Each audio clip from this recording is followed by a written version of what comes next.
So samtang nilabay ang mga panahon, years only accentuated the difference between them. Nagpakita og kalainan ang duha ka bata. So the youths grow up, and Esau was a man who understood hunting. Murag na kuan siya mas inclined siya sa kanang gitawag og hunting ug mananap. Usa siya ka tawo nga gitawag og a man of the field. Ngano man si Esau isuruyan, lagan, whereas Jacob, who has hold the heels of Esau, was an innocent nga klase nga tao si Jacob. Innocent nga tao, unya naara perminti sa gitawag og dwelling in a tents. Kaning gitawag og dwelling in a tents, according to Midrash Rabbah, is mauni ang gitawag og Academy of Shem, or the Academy of Shem and Eber. So, si Esau nagsigig laag-laag, while Jacob nagsigig tuon dito sa school of Shem and Eber. Amen? So, ingon na ang ilang kinabuhi. Ang duha ka bata nga samtang nagdako, they also differed in the relationship with their parents. Lahi ang relasyon nila sa ilang ginikanan. Dunay kanya-kanya nga paborito ba? Isaac love Esau. Nganong love man niya si Esau? Tungkol si Esau god kanang hilig og si tawag ani kanang gustog excitement ba? Gusto siya kanang excitement pero niya tabian siya. Tabian siya nga klase. Sige siya istorya siyang papapaan adto sa kong gilakaw, grabe kay dito. Sige ana. So duol siya kang Yitzchak. Yaakov pod duol pod kang Rebecca. So niingon ang Midrash Tanhuma, Esau deceived him with his mouth. Tungod sa pagkamaayog sinultihan ni Esau, he can able to deceive person using his mouth. Grabe siya kanang power of convincing ba. Bisag bakak na iyang gisulti, ang taong iyang gisultihan, tuo lang ihapon. Nanuman, unsa may one example sa gibuhat ni Esau. Naingon po dayon si Esau nga, unsaon gani father pag hatag og ikapulo sa asin? Gitubag siya ni Yitzchak nga, kung giunsa pagbahin ang straw, giunsa pagbahin ang humay, giunsa pagbahin ang tanang butang, ingon na pud ang pagbahin sa asin. Si Jacob wala nangutana because he always with a tent. Sige siya dito puyo sa tent in which ang sages nagsulti nga ang gitawag og tent diha is ang school of Shem and Eber. So wala siya mangutana sa amahan tungod kay kabalo na siya daan. So mao ni siya ang kana ganing mangutana nya kabalo ka daan is kuan na siya mao na siya ang kuan ni Esau, mao siya kaliwat ni Esau. Kanang mangutana ka bisag kabalo kag unsay tubag, or mangutana ka tungod kay gusto ka nga ang iyang tubag is mauto ang imong tubag, or mangutana ka aron pagsulay sa usa ka tawo tungod kay duna kay giandam pod nga imuhang tubag. So kana siya mo nay batasan ni Esau. Niingon ang Midrash Tanhuma Rashi nga si Jacob is dili mangutana tungod kay kabalo siya daan, kay perminti siya dito sa school of Shem and Eber. So, ano magmangutana man siya, kabalo man siya sa tubag daan. So, simple siya nga tao, ug dili samok nga klase sa tao, ug nagsigig tuon mo nang dili siya kapangutana. So, mo to niingon, karon si Yitzchak, nakita niya ang iyang duha ka anak. Ang isa nga nagsigig pangutana, bisag kabalo sa tubag sa iyang pangutana, ang isa wala mangutana, tungod kay kabalo siya daan, unsay tubag sa pangutana ni Esau. So, niingon karon si Yitzchak, this son of mine, giingnan niya si Jacob. How diligent he is in the fulfillment of the commandments. So dito niya nakita ang kalainan sa duha niyang anak. O iyang anak na si Jacob, giingnan niya, this son of mine, kining akong anak ni is bright ni. Og siya ang makatuman sa Torah. Iyang giingnan si Jacob. Og dili og wala niya tubaga ang pangutana ni Esau. One day, Esau came back. Ibalik siya kanig sikit sa laglag-lag. Gikan si panghan, gutom siya, so nibalik siya. Esau says the term exhausted. Sa Hebrew na siya, gitawag na siya ayif in Hebrew. Okay. Ayif appears elsewhere in the Torah in the context of murder. Sa daw, din siya, I am exhausted. Ana si Esau. So, ayif na siya sa Hebrew. I am ayif. So, niabot siya, niuli siya, I am ayif. So, makita na to, bisan asa diha sa Torah nga, muingon ganig ayif, but pasabot, nakapatay si Esau. Niingon si Esau that my soul is exhausted from the kilis. Sa to pa naglikay-likay siya kay dunay gustong mupatay niya. So, niingon ang Torah, niingon ang mga sages, we thus infer that Esau was exhausted, gikapoy siya because he had just killed someone, mautoy rason, tungod kay nakapatay siya, ug mautoy rason, nganong nagigukod po siya, ug dunay tao nga gusto mo patay niya. Mao nang niingon siya nga, I am exhausted. Motong giingnan niya si Esau, giingnan niya si Jacob, nga, I am exhausted, ang hungry. Please give me food, something to eat. So sa pag-ingon ni Esau og I am exhausted, niingon ang Talmud, Esau committed 5 sins on that day. Tunay sala nga nahimo si Esau anang panahon nga niuli siya. Una, he dishonored a betrothed maiden. Kinsa man ang iyang dishonor anang panahon na. Okay. Ang iyang gibitrot anang panahon na is si Leah nga anak ni Laban. Okay, numdo mo nga si Leah is asawa man na siya ni Jacob. Tungod kay ang iyang gipamalayan primero, ang iyang gipangagaran is si Raquel man 7 years, pero kay dili man pwede pangasaw niya si Raquel. Tungod kay kinahanglan man ang maguwang maminyo, pero unsa may istorya behind the Talmud nganong niingon man dinhi si Esau committed 5 sins, nga niingon man he dishonored the betrothed maiden which is Leah. Nganong ingon ana man nakasala siya kang Leah tungod kay duna mo ipanultihon sa mga commentaries. Most commentaries said that Esau was supposed to marry Leah, kamagwangan batok sa kamagwangan. Si Raquel ngadto pud kang Jacob, manghod ngadto sa manghod. But the problem is wala niya pangasawa, luyo sa pagtawag ni Laban, wala niya tungod kay kabalo man daan si Esau nga obligasyon niya pangasawon si Leah, wala niya pangasawa, gipakaulawan niya pinaagi sa dili pagpangasawa. So mautong sala, isa sa sala ni Esau na anang adlaw lang sa pag-uli niya nga niingon siya I am exhausted and hungry. Doon na siya nahimo nga 5 kasala. Una, he dishonored a betrothed maiden. Then, another one, he committed murder. Kinsa man ang gi-murder anong panahon na? According to Midrash, on that day, Esau murdered Nimrod. Gipatay ni Esau si Nimrod. Mao gani nga nakuha niya gikan kang Nimrod katong gitawag og sanina. Sanina nga hinimo ni Hashem para kang Adam. So ang nakuha ni Esau kang Nimrod, pero di man niya makuha dili niya pagtya si Nimrod, mao to nga iyang gipatay si Nimrod. Ang pangutana unsa may naa di ana sa ninaa? Kinsa may tag-iya day gid ana? Okay, ang unang tag-iya na niya si Adam. Ang makagahom mismo mo naghimo ana para kang Adam. Nakuha to siya karon ni Cain.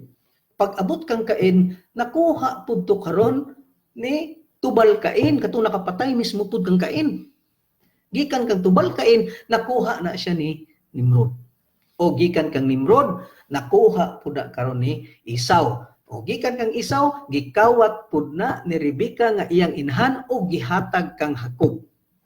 Ang problema, si Jacob dili gusto musuod. Esau dishonored the betrothed maiden nga mao si Leah. He committed murder tungod sa pagpatay niya kang Nimrod aron makuha niya ang katong sanina ni Nimrod. Kawat niya. Then he denied Hashem. Yang ibaliwala ang Hashem. He denied the resurrection of the dead. Wala siya mutuo nga ang patay mabanhaw, and he spurned the birthright. Iyang gibaligya ang birthright. So anong adlaw nakasala og 5 kabutang si Esau. So Jacob was cooking a pot of lentils. Okay, ang lentils ako na lang i-describe sa inyo usa na siya kaliso. usa na siya ka murag beans. Pangutana, nganong nagluto man siya og lentils? Naingon ang Talmud. That was the day nagluto siya og lentils tungod kay katong panahona mao to ang pagkamatay ni Abraham. So Jacob made a broth of lentils to comfort his father Yitzchak. Aron makomfort niya, mapakaon niya ang gitawag og amahan nga mao si Yitzchak. Mo tong nagluto siya lentils. Anong lentils man pud iyang napilian og luto? Nga pwede man siya magluto baka, pwede man siya magluto kanon or gulay or unsa diha, anong lentils man. Tungod kay ang lentils good is humok man gud kay siya kaunon. Mura siya og dating og cereal, akaning murag dating og kanang Walker Oats. Ana siya dagway. Ana siya nga murag inikaon nimo murag pwede ra tunlon diretso dili kailangan usapon. Ingon nganong lentils man ingon ang Talmud. Just as the lentils, ingon nga ang lentils has no mouth, dili kinahanglan usapon. So is the mourners speechless. Tungod kay ang namatyan is wala ikasulti mo na pag mo nang lentils ang iyang giluto. So Esau said to Jacob, give me to swallow. Kaya abot siya, nga naman, he is exhausted and he is hungry. Sa ako nang gingon ganina, he is exhausted because he killed someone. He killed someone, o ba itong gigugod po siya sa mga tao nga gustong mapatay niya. Mo nang kapoy kay siya. So mo itong pagkita nilang duha, niingon dayon si Esau, said to Jacob, give me to swallow. Tagay ko ka something makaon. I beg you, maluoy ka. Bisag ka nang imong giluto ka ng red stew. Kana kay pula man ang kolor anang lentil sa maluto na. Mo to nga ginganlan si Edom og red. Tungod kay si Edom mao na si Esau. Ituan tungod kay nadalo siya sa itom asa red nga pagkaon, which is Edom ang meaning. Red, Edom. So, si Esau is maura na ang Edom. So, ang gitawag og the war of Edom, which is also the Gog and Magog, is also called the war of Esau against Jacob. Okay? So, Jacob said, sell me this, they your birthright. Okay? Kanunta ka ani, pero ibaligya sa ko ang birthright. Awara. Ganong, unsa may naa sa birthright? Why did Jacob want the birthright?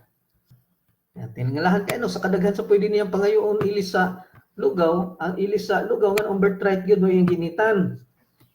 So originally, the firstborn sa sumala sa nabatasan ang kamagwangan is intended to serve Hashem. And even in the holy temple in the future.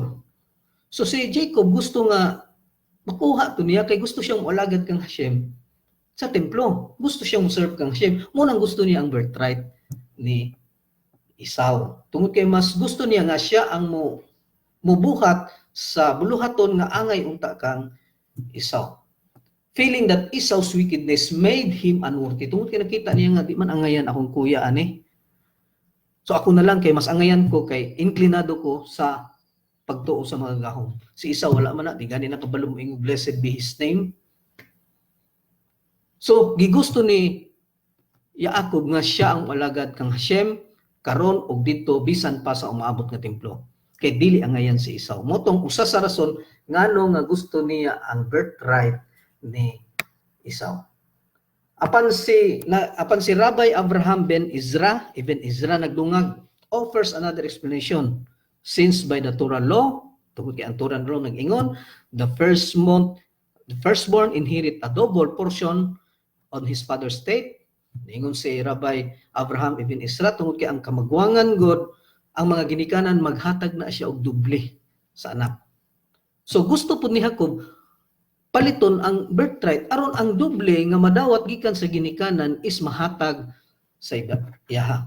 Sa to pa ang naa sa kamagwangan is labaw gyud na kay sa mangon. Gusto pud ni Jacob nga kato nga opportunity is maadto siya because he knows nasayod si Jacob nga ang ihatag nga blessing nga doble is ang mismo ang Torah. Mutong gitinguha ni Jacob nga makuha ang birthright ni Esau tungod sa double portion of the Torah. So Esau said, Ingon si Esau pag-ingon ni pag-ingon ni Yaakov nga, bilagyan sa kong birthright, tagaan ka aning lintel, kaning lugaw nga lintel. Ingon ni si Esau, behold, bitaw no, mamatay naman ko ani sa gutom, sa kagutom, so may gamit sa kuha ni akong birthright, hindi rin ako makaon. Hindi ako makaon ni, mamatay na ako sa kagutom, sige, ingon ni. Yung siya, here I am going to die, so why I need a birthright? Wala na ako kinahanglan ng birthright, mamatay na ako sa gutom. So, niingon, ang gihunahuna gud ni Esau, what makes Esau think that he's about to die? Gutom lang ka, mamatay na. Di ba siguro diretso mamatay ni taong tumon? Palabay pa man nagpila ka adlaw, pero si Esau gihunahuna ni matay na jud ko ani, gutom na kay ko. Ana yung hunahuna.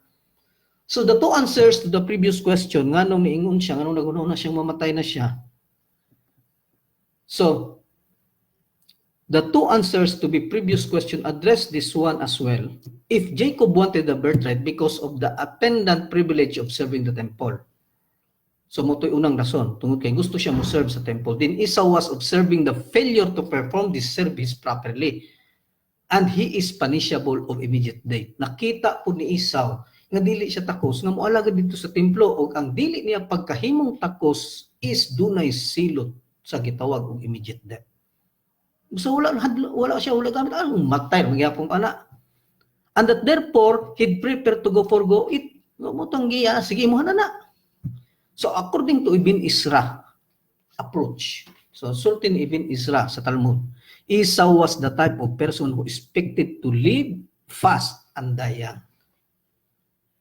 Ang ganyan na moingon siya nga live life to the fullest. Maunay panultihon ni Esau, live life to the fullest because life is short. So make your life happier and happier and happier. Maunay gusto may tabo ni Esau because kay si Esau ang usa ka taong klase nga nakita niya nga mubo siya kinabuhi and he need gusto niya may tabo nga mubo na gani dali na kong mamatay, so kinahanglan happy ko. So unsa may gamit na ko ani akong birthright. Hindi man ko malipay aning birthright nga mubo rag idadali ra mamatay. Unya gutom na ko na mao na akong kamatyan ang kagutom dili akong birthright. Mo to iyang giilis. Since he was constantly exposing himself to danger, ngano man dali siya mamatay, expose man siya sa danger, ngano man sige mo siya laag-laag. Muna rason ang mga anak dili palaagon kay ang tao nga laagan is dali ra na siya mamatay because he is exposed or our children exposed in the activity outside our house. So therefore he assumed his father's state was no concern of his. Wala siya'y pagunahuna kung unsay mga pamana sa iya sa amahan because his life, he knows that his life is too short. Okay? So mo to niigon si Jacob, sige, imo makang ihatag ang imong birthright, swear to me this day. Iyang gipahural. He swore to him. Oh, sige, mo makan mo, I swore. And he sold his birthright to Jacob. So ang iyang pagkamagwangan ron is nawala sa iya, nabalhin ron kang Jacob. Now, the question is, who is the rightful one to marry Leah? Diba? Ang ilang batasan is magwangan, mato ngadto sa magwangan, unya manghod ngadto sa manghod. Now, he is the rightful person to marry Leah. Mao gani to nga sa panahon nga iyang gipangalagaran ang iyang manghod ni si Raquel is niingon sila ba dili man pwede kay magwang man ngadto sa magwang. So, in other sense, dili sala ni Jacob nganong naminyuan niya si Leah. Tungod kay si Leah is kamagwangan, ang birthright pud ingon nga pagkamagwangan is tuan na pud karon kang Jacob. Busa tama lang nga ang iyang naasawa is si Leah, dili si Raquel. So kita nato na unya unsay behind ana ngano nga unsay istorya gid ana ngano si Leah man ang iyang naasawa una. So then Jacob gave Esau bread and lentil stew. So pag humaghural ni karon ni Jacob, sige, swear ko nga imuha na akong pagkamagwangan. Ako na isold sa imuha ako ang birthright. So Jacob gave Esau bread and lentil. He ate and drank. Nikaon siya si Esau ug niinom. Got up and went his way ug nilakaw. Thus Esau despised the birthright. Ug tungod ni ana nakasala si Esau sa iyahang birthright nga naadto kang Yakob. Nga naman gihatag lang iniya ingon ana kadali ang birthright ngadto kang Yakob. So pila may bayad ni Yakob sa iyang birthright? So dunay duha ka komentary ana. So the plain text seem to indicate that all Jacob's gave Esau was bread and lentil. So nakita nato sa Torah ang gihatag ni Jacob ang gibayad sa birthright ni Esau is bread o katong gitawag lentil. Pero niingon si Rabbi Shemuel ben Mir kanang gitawag og Rashbam states that Jacob paid for the birthright. Si Jacob ni bayad sa birthright ni Esau in full. Gibayaran gid niya, dili lang ang lugaw, gibayaran gid niya in full. And that afterward, she shared a meal celebrating a completion of the deal. So gibayaran niya, pagka man gipakaon niya, kay nangayo, mapugkat kanunon. So gibayaran gid daw to ni Jacob, ngadto kang Esau. Then usa sila nangaon. Other commentaries explain that the birthright was actually not worth much in monetary. Dili kayo importante ang birthright. Kaya madali naman siya matay. So unsa may value sa yung birthright, nga dali naman siya mamatay. Pero atong tan-aw mayo una biyan namatay si Jacob. Di ba? Usa namatay si Esau. Namatay lang si Esau tungod kay nibabag siya nga si Jacob ilubong dito sa lubnganan sa iyang mga ginikanan. Motong giputol ang iyang ulo sa usa sa kaliwat ni Jacob. Kay gusto man ni kuan nga asa inyong kamaturan.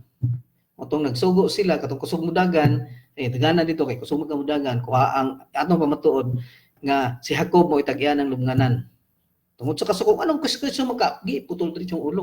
Motong niligid ang ulo ni Esau dito sa uluhan pod ni Yatskat. Nalubong lang gihapon si Yatskat kasi si Esau dito. Naalang gihapon sa lubnganan nga gitagana sa ilang ginikanan nga mao si Abraham. Pero iya lang ulo. While si Jacob nalubong yun sa rightful place diin gitagana ni Abraham para malubong ang iyang kaliwat. So, ningon ang other commentaries is dili kaayo worth bayaran og monetary terms ang birthright ni kun kimubo ra siya gidad. So mo to nga ang gibayad ni Jacob sa other commentary kang Esau is bread lang ug lentil. Pero si Rashbam nagsulti nga gibayaran og another usa gipakaon. Pero other commentaries nagsulti pod nga dili kay worthy bayaran. Pero na lang siguro gihaptoy bayad pero dili lang dako nga bayad kay dili worthy bayaran og dako. So mo tong gitagaan siya agig bayad bread ang lentil. Pero ang gipangayo baya ni Jacob lentil lang baya. Ang pangayo ni Esau kan ako ana tong lentil lang kay nagluto maglentil sa kon pero dungagan og bread. Okay? So after he ate, he got up and left and Esau mocked the birthright. Ang meaning ana niya ana nga pagkasulti the Torah disabuse us for the notion that the poor Esau had been forced into selling a prized position for some food to steal his anger, aron mawala ang iyang kagutom. We see that he entered into the deal wholeheartedly. So ang Torah nagsulti nga ang pagdeal ni Esau sa iyang birthright ngadto kang Yaakov is wholeheartedly, and that he treated his birthright with contempt. Iyang gipakawad ag bili. So the birthright means ngano man dili man gud ing anak kay importante ang birthright ang pagkamagulangan because ang pagkamagulangan means serving Hashem in the Holy Temple.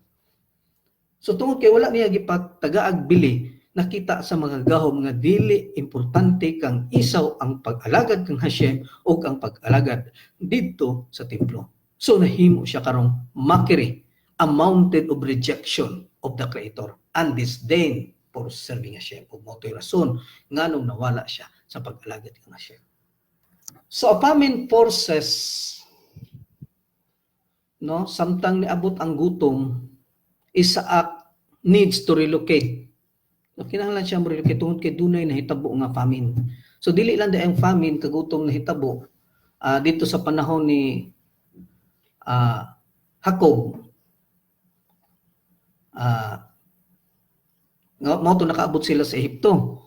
Pero even in the time of Isaac, so they need to relocate. So Hashem commands him not to leave. So gutom na kaayo dito sa kuan kay si Isaac good, naamang good sa yuta sa saad atong panahon na naa siya sa Kanaan mismo. Nagpuyo siya sa Kanaan. Og sa diha nga niabot ang kagutom, gustong mo relocate mo balhin ni Isaac tungod kay sa ubang lugar dunay pagkaon, sa ilang lugar wala, pero gipungan siya sa magagahom. Hashem command him not to leave the Holy Land. Ayaw biyay ang Kanaan, ayaw biyay ang Holy Land. And reiterate his promise that to you and to your seed I will give all these lands. Kailangan dili niya kanang ipakawalang bahala ba ang saad nga sa imuha o sa imong kaliwat ihatag nako ninyo taa. So kung mubiya siya unsa ang paghatag sa iya?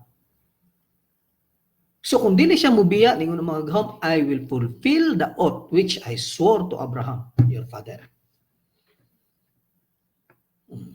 So kung dili ka mubiya, akong tumanon ang akong isaad ngadto kang Abraham nga imong amahan. So niingon ang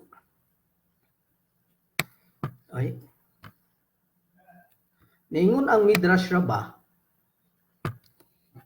Hashem said to him, nganong ingon ana ka importante nga dili siya mobiya dito sa yuta sa Kanaan ug moadto sa Egypt. Unsa man ka importante sa mga gahom ngano nga kailangan dili niya biyaan ang Kanaan. Ningon ang mga gahom, you are a burnt offering without blemish. Ikaw ang akong burnt offering walay ikasaway.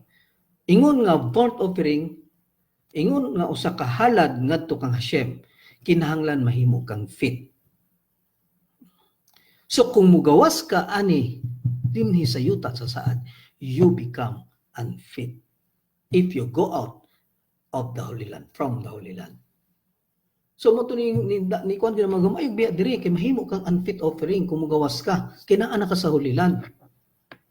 So kung mubiya ka gikan diha ingon nga halad, so mahimo kang unfit nga halad sa tubangan ni Hashem. According to Midrash Rabbah. So instead of going to Egypt, ito na hununaan ni Isaac, bitaw no? Mugawas ko diri, mahimo kong unfit. Niingon man gani siya kang Abraham sa panahong gihalad siya nga, aman, bata pa ba ako? Basin inig ihaw nimo sa ako, kiskisi ko mahimo kong unfit. So hikti ko maayo para di ko kalihok para mahimo kong fit. So anak gani siya. So mo to pagsulti sa mga gahom nga ayo gawas kay mahimo kang unfit. So nituo dayon si Isaac nga dili mo gawas. So instead nga moadto siya sa Egypt sa dihang niabot ang kagutom, si Isaac nibalhin pero diha ra gihapon sakop sa Kanaan. Naa siya sa boundary sa Kanaan, naa siya sa boundary sa Holy Land nga gitawag ang lugar og Gerar. Kanang Gerar mauna ang lugar diin ang mga Philistine nagpuyo, which is within the boundaries of the Holy Land. Pero wala siya kagawas, kaya naalang siya sa boundary of the Holy Land.